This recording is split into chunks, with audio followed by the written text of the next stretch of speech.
Alexander himself married and had his generals married to Persian women. There was integration. He absorbed a lot of their culture. Conquest is very different from colonialism. The conquest of Istanbul or the conquest of Constantinople, that is conquest. It became Istanbul. The Muslim conquest of India and the Mughal Empire, that was conquest. But colonialism is very different. Colonialism oppresses the natives of the land.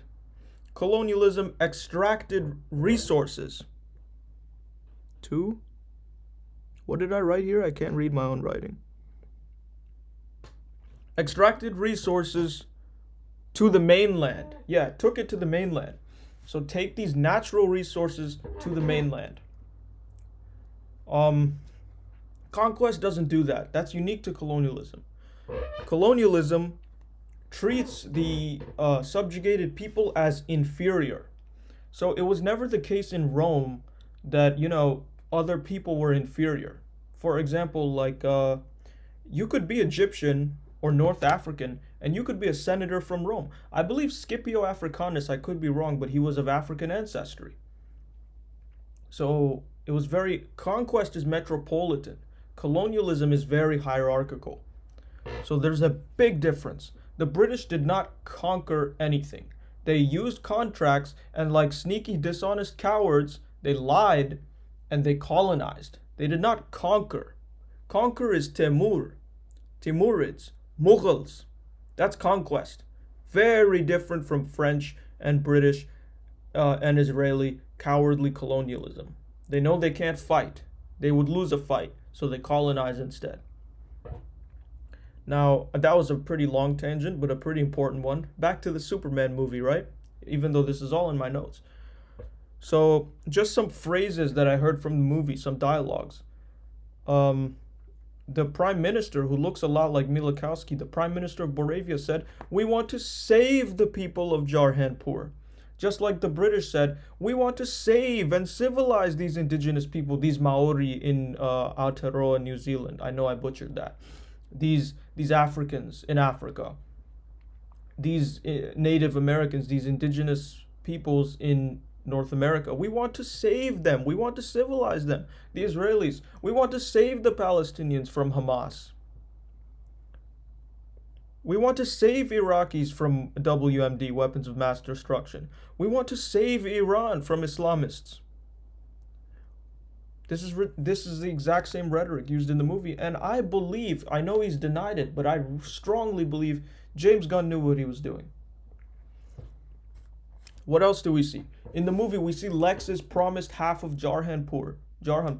Very, very similar to how Trump has a Palestine plan with Jared Kushner. He wants beachfront property, hotels, all that nonsense. Then we see, this is another key point, weaponized calm. When Superman comes crashing into the thing and he's like, "Where's the dog? It's just a dog." Lex Friedman is very calm, but it's a weaponized calmness. He wants to show that he's the calm, civilized, peaceful person, and this guy, Superman over here, is crazy and radical, even though he doesn't realize that it was his offenses that made Superman crazy and radical. Very similar to how Israelis behave toward Palestinians, and generally how all colonizers behave toward the people they colonize. Let's see. For the Black Panthers were considered radical. When you don't contextualize the offenses that made them radical.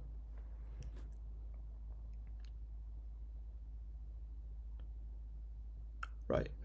So, and then we hear a reporter call Superman a rabid animal. There we go with dehumanizing language. We hear Lex Luthor say, "Martian, Kryptonian, same difference." Even though there's a massive difference between Indians and Pakistanis. Massive difference between, let's look at Europe. There's a massive difference between French and British and Germans. Yeah, you can say, "Oh, they're all Germanic, they're all Celtic, same difference." No, they have their own histories. Vercingetorix is very different from like Napoleon. Okay, I'm staying in France here. Vercingetorix is very different from Julius Caesar. You can't compare France and Italy like that. Very different. So there's that rhetoric of, it's all the same. It's all the same stuff. White people did this to themselves. They said Celtic, Slavic, Germanic, it's all the same. We're all white. And then people do it to everyone else too. You're all black. Even though there's Fulani, I probably butchered that. There's Swahili, there's Hausa speakers, so much diversity in Africa, so much diversity in Asia. All yellow people are not. There's Chinese, Japanese, Korean. Even within Chinese, there's Han Chinese. There's all these other ethnicities. So very you hear that rhetoric of just blanket statements. Next. I already talked about the Übermensch and Khudi and meta meaning beyond, super meaning above. Yep. So Mr. T and Lex Luthor are examples of extreme intelligence, and they're foils to each other in a way that they show you can use intelligence for piety or you can use intelligence for wickedness. Intelligence is just a tool. You can't assign virtue to it like good or bad. You can use it for good or bad.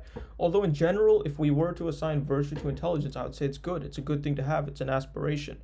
So let me correct myself. You can assign virtue to intelligence, yes. But you can use virtues for evil. For example, you can use honesty to be bad, in the sense of you can say things that are true, but things that are harmful and not nice.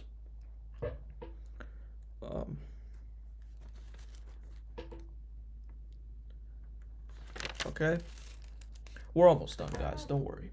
Or should I say, be very sad. We're almost done. But, Boravians are stronger, but Jarhanpur will fight. They state in the movie Boravia has far more military strength, but the Jarhanpuris will fight because it's their land. Very similar to the Palestinians and the Israelis. Palestinians are militarily weaker, no comparison, but they will fight because they have the moral righteousness. They have the moral high ground, of course. I noticed some Jarhanpuris have veils. So obviously you can see the Islamic influence that James Gunn must have experienced. Surely, this has to be Israel-Palestine based.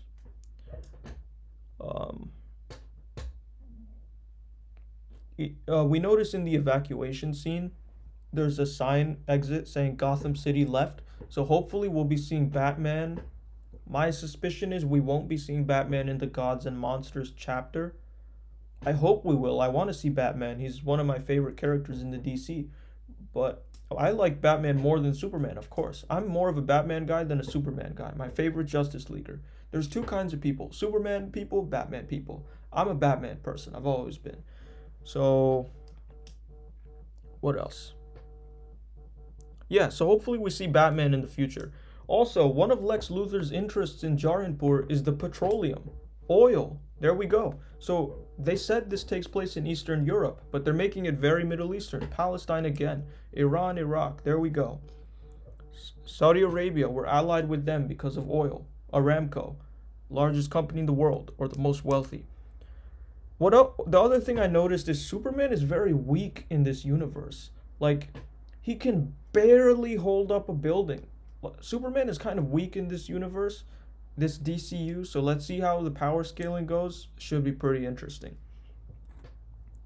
I think they should make him stronger because Superman was pretty weak in the movie, I noticed. This movie also gets at this idea as Superman is being smeared of character versus reputation. Do you understand the difference? Your character is how you are. Your reputation is how you are perceived. It is more important to have a good character. But the ideal is to have a good character and a good reputation. Because your character will help you in the afterlife, in the akhirah. Your reputation will help you in the dunya. Your reputation will help you in this life. You could have a great reputation. People could think very highly of you, but you could be a terrible person. And you'll do just fine in this world. But after the day of judgment, you will see. That's why your character is more important. You could have a horrible reputation, but a great character. And you will suffer in this world, but you will reap the benefits in the next. Ideally, you have both. You have a great reputation, so your life in this world is easy, and you have a great character, so in the afterlife, you'll be doing well too. But if you have to choose character. Your character is how you are, your reputation is how you're perceived. Remember that. Next. So there's a quote from Lex to Superman. He says, "You're destroying us." This is very common rhetoric we see. These are the feelings of oftentimes like bigoted people. And I don't assign bigoted, I don't label them like, oh, there's bigoted. No. It's more like instances of bigotry. I will not say a person is evil. I will say they've done an evil thing. So there's this idea you're destroying us. For example, taking our jobs, taking the wealth. For example, I watched Mississippi Masala by Zohran Mamdani's mom. She directed it. I watched that just now too. And it was the Asians, the South Asians, the Gujarati Indians. They were expelled from East Africa because what? They were accumulating all the wealth. So you're destroying us, for example. Or at least they were perceived to be accumulating all the wealth. Next. Clark forgot his Kryptonian purpose and assimilated to the Earth. I wrote that down too. Clark could have been a colonizer, yes. I mean, that was his purpose. But remember, I talked back to that. The whole reason he was there was to follow the information in that video. But he changes his mind. He assimilates. And, anti-immigration, like bigoted people, they often think like, you're here to change what this country is. You're here to live out Krypton's truth, not Earth's truth, for example. What they fail to realize is that Clark assimilated to the Earth. He was a human. He became a human. He adopted our values. He's trying to be like us, the human beings. That's how immigrants are. They don't come to try to change the country and live out Krypton's truth. Like Clark, they come and become Earth. They're part of Earth's truth, which is 99% of the time the case. Next. Yeah, I already talked about the idea of how the movie presents human beings as this idea of humanity. Love, fear, mistakes. What else did I write? Oh yeah. Toward the end of the movie, when everything's neatly, tied up in a bow, and the reporters are all crapping on Lex Luthor, they say like, conservatives and liberals all agree Lex Luthor sucks. That's how we all feel about Zionism. What else? Yeah, Lex Luthor is an example of a prominent American treasonously, traitorously aligning with foreign powers. Who does that remind you of? Every American Zionist politician, Donald Trump, all these members of Congress, they are prominent Americans, treasonously, traitorously aligning with foreign powers.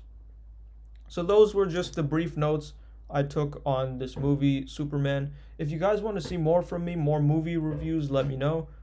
But I did this less for, I'm going to be honest, I did this less for other people to watch it, and more for me just to have an excuse to take the notes down and really, digest this film properly. But let me know if you guys liked it.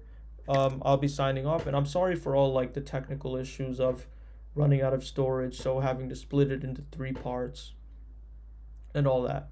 Also, I will read your comments, so if you guys have something interesting, write it down below. But signing off.